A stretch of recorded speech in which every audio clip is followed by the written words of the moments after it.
தமிழிசை சவுந்தரராஜன் ராஜினாமா செய்துவிட்டு தேர்தலில் போட்டியிடப் போவதாக செய்தியாளர்கள் எழுப்பிய கேள்விக்கு அவர் வெற்றி பெற்றால் எம்பி ஆகிவிடலாம் என்றும் தோற்றால் ஜனாதிபதி ஆகிவிடலாம் என்றும் கனவில் மிதப்பதாக அமைச்சர் அனிதா ராதாகிருஷ்ணன் பதிலளித்துள்ளார்.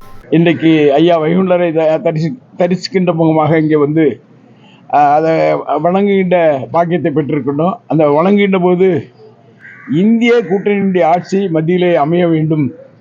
அதுபோல எங்களுடைய தூத்துக்குடி பாராளுமன்ற தொகுதியில் போட்டியிடுகின்ற எங்களுடைய பாராளுமன்ற உறுப்பினராக இருக்கின்ற மரியாதைக்குரிய கனிமொழி கருணாநிதி எம்பி அவர்களை எதிர்த்து நிற்கின்றவர்கள் அத்தனை பேரும் டெபாசிட்டை இழப்பதற்கான நிலைகளை உருவாக்க வேண்டும். ஐயா வைகுண்டரே, ஐயா நாராயணரே அப்படிங்கிற வகையில் இன்னைக்கு சாமி கும்பிட வந்தோம்.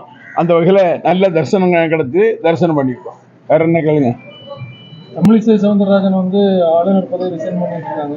தூத்துக்குடியில் அவங்க போட்டியிடுற மாதிரி ஒரு தகவல் வெளியாகிருக்கு. அதை எப்படி பார்க்குறீங்க? அது அவங்கவுங்க தலையெழுத்து, அவங்க நிர்ணயம் பண்ணுறாங்க. அது நிலவரம் அவங்களுக்கே தெரியும். அவங்க விஷயம் தெரியாமல் களத்தில் இருக்காங்க. திரும்பவும் இதாக ஆச்சுன்னா திரும்ப ஒருவேளை துணை ஜனாதிபதியாக போட்டாலும் போடுவாங்கன்னு நினைச்சிட்டு இருப்பாங்க. அது இல்லை, இந்திய கூட்டணி ஆட்சி தான் இந்தியாவில் ஆளப்போகுது. தமிழக அளவில் மீனவர்கள் வந்து தொடர்ந்து இலங்கை வந்து கைது பண்ணிட்டே இருக்காங்க.